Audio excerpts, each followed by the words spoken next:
invite my brother, William Samuel Ruto, to come, the party leader of UDA. Congratulations. Thank you very much, the Honorable Prime Minister, and please let's take our seats.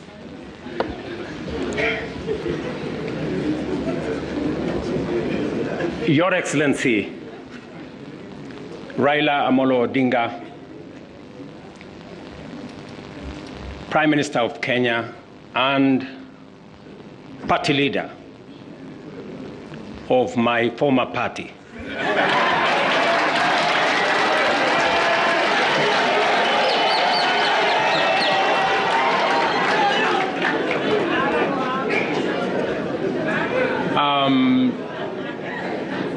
Your Excellency, the Deputy President of the Republic of Kenya, Excellencies, leaders of both UDA and ODM, distinguished ladies and gentlemen, good afternoon. Hamjambo. I want to associate myself with the comments that have already been made by my elder brother, Raila Odinga, on the journey that we have come as our two political formations. When His Excellency Raila Odinga decided to run for the position of Africa Union Commission Chair, it was obvious to me that, number one, as a citizen of this country, I owed him support. And it was also clear to me that knowing him as a Pan-Africanist, as a leader with experience, and that he had immense understanding of issues Africa, he qualified for not just my support, but that of the government of Kenya. And that is why we went out of our way to support his candidature. As he has said, there were many propositions about his candidature. There are those who said my support for Raila Odinga was so that I could exit him from the stage. But there are those also who told me that by supporting the Honorable Raila Odinga and by him being the chair of Africa Union, I will be empowering him so that he can come and compete with me. And I had a very clear answer to them that my support for Raila Odinga is not conditioned on him supporting me or him surrendering his aspirations for whatever reason. It was very clear to me that this support was deserved as a Kenyan. And I said then, and I will say again, that the Honorable Raila Odinga was a great candidate. He went out of his way. He ran a beautiful campaign, and I am very proud of his candidature. The outcome notwithstanding. And when he came back, we have been working together in the broad-based arrangement that we have that is inspired not by what is in it for me or him, but how we can close ranks and deal with the issues that affect the people of Kenya. And that brings us to this moment. And I must congratulate the Honorable Raila Odinga and the ODM party for their boldness and courage to take the position for Kenya and for the people of Kenya. That to me is a very bold decision. It's a very courageous decision. It may not be a popular decision, but that does not undermine the fact that it is the right decision to stand with the people of Kenya. And allow me to say that our country is undergoing major shifts across socio-economic and political spheres. Many of these transformations are occurring within the broader context of globalization and unprecedented technological, geopolitical, climatic, and demographic changes, creating an atmosphere of immense pressure, formidable challenges, and even an existential crisis. Never before have Kenyans expressed such a deep and widespread yearning for positive change and political, economic, and socio-economic transformation that leaves nobody, no community, no region, no religion behind. The expectation for fundamental progress is unanimous, consistent, intense, and universal across the nation. There is no one part of Kenya that does not yearn for progress and transformation. These aspirations, grounded on our nation's enduring character of boldly pursuing freedom, democratically managing our diverse interests, and engaging progressive institutions such as a clear notice for all of us that the time has come for us to seize this historic opportunity, unite more strongly than ever before, and deliver meaningful change to the Kenyan people. We undertake this commitment with the understanding that while our political parties may differ in strategy, we share a common goal: to build a united, secure, and prosperous Kenya under a government that is capable, committed, and willing to ensure abundance and opportunity for all without exception. This realization has enabled Kenya's largest political movements to engage constructively, recognizing the unique opportunity before us. As leaders and as a generation of citizens, we must embark on a bold and radical path of national transformation, confronting and resolving the fundamental issues that have shaped every national crisis since independence. And we have had an able listing of what this is.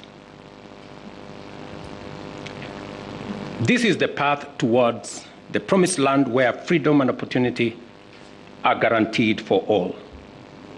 We recognize that this moment is unlike any other. It is not enough to merely identify systemic and structural obstacles that have denied generations a fair chance to achieve their aspirations. More importantly, we must rise above political differences and embrace a higher vision of the Kenya we all deserve. Understanding, therefore, that jobs, wealth, enterprise opportunities, and social services must be provided within an environment that is free, open, democratic, and competitive, we move forward with a shared commitment that is not only doing the right thing for our nation, but also to ensuring they are done right. We, the leaders of UDA, Kenya Kwanza, and ODM, commit to implementing the NADCO report to address key national issues, including the cost of living, youth unemployment, and gender inclusion. We also pledge to foster inclusivity in governance and development, protect and strengthen devolution, invest in creating opportunities for the youth, uphold integrity in leadership, and safeguard the right to peaceful assembly.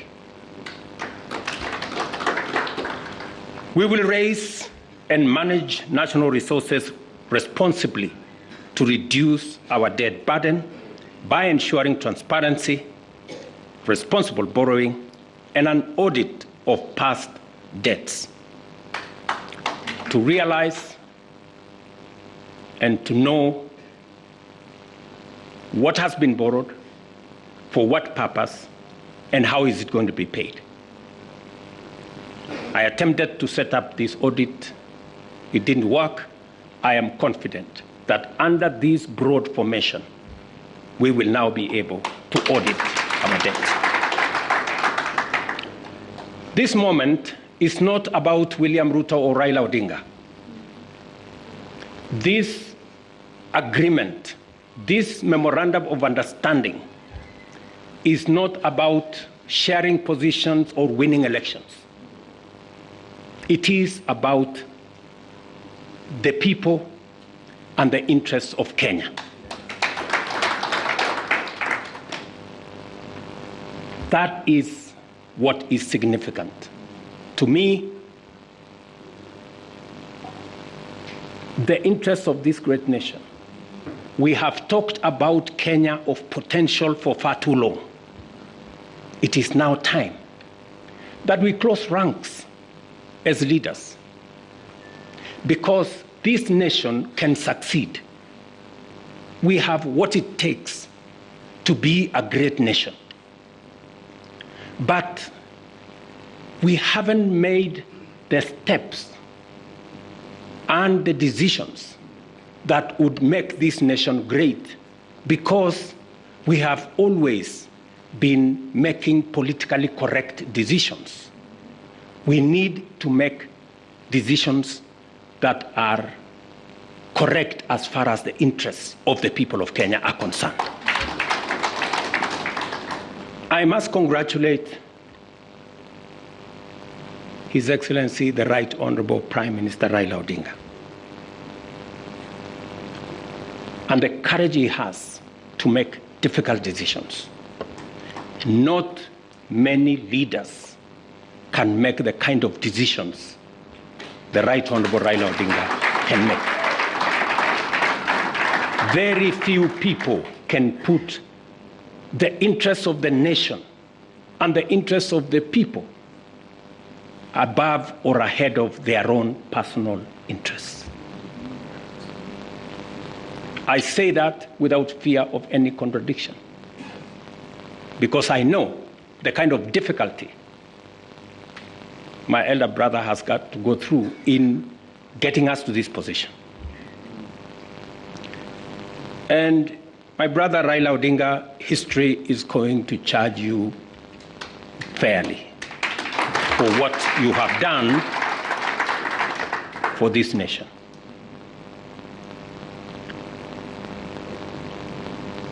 Immediately after the elections,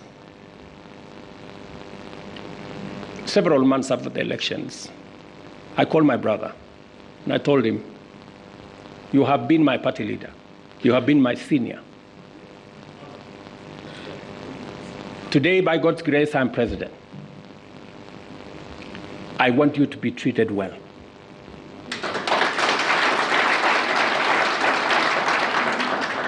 And I will do whatever it takes to make sure that you have respect in Kenya." And I am not doing this so that for any other reason that is selfish to me. I am doing this because I'm a younger person. You are an elder as far as I'm concerned, by age. And the contribution you have made to this Kenya deserves respect and deserves support. And that is the relationship I have built with the Honorable Raila Odinga. And I am very clear in my mind that going into the future, it will take more than Raila Odinga and myself. It will take every one of us to pull this country together and to achieve the things that will change Kenya for the better.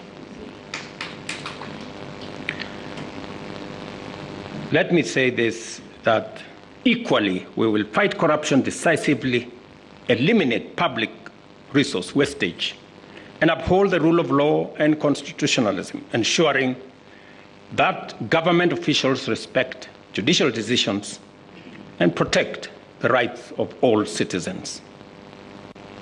Our collective goal is a just, equitable, and prosperous Kenya for all of us.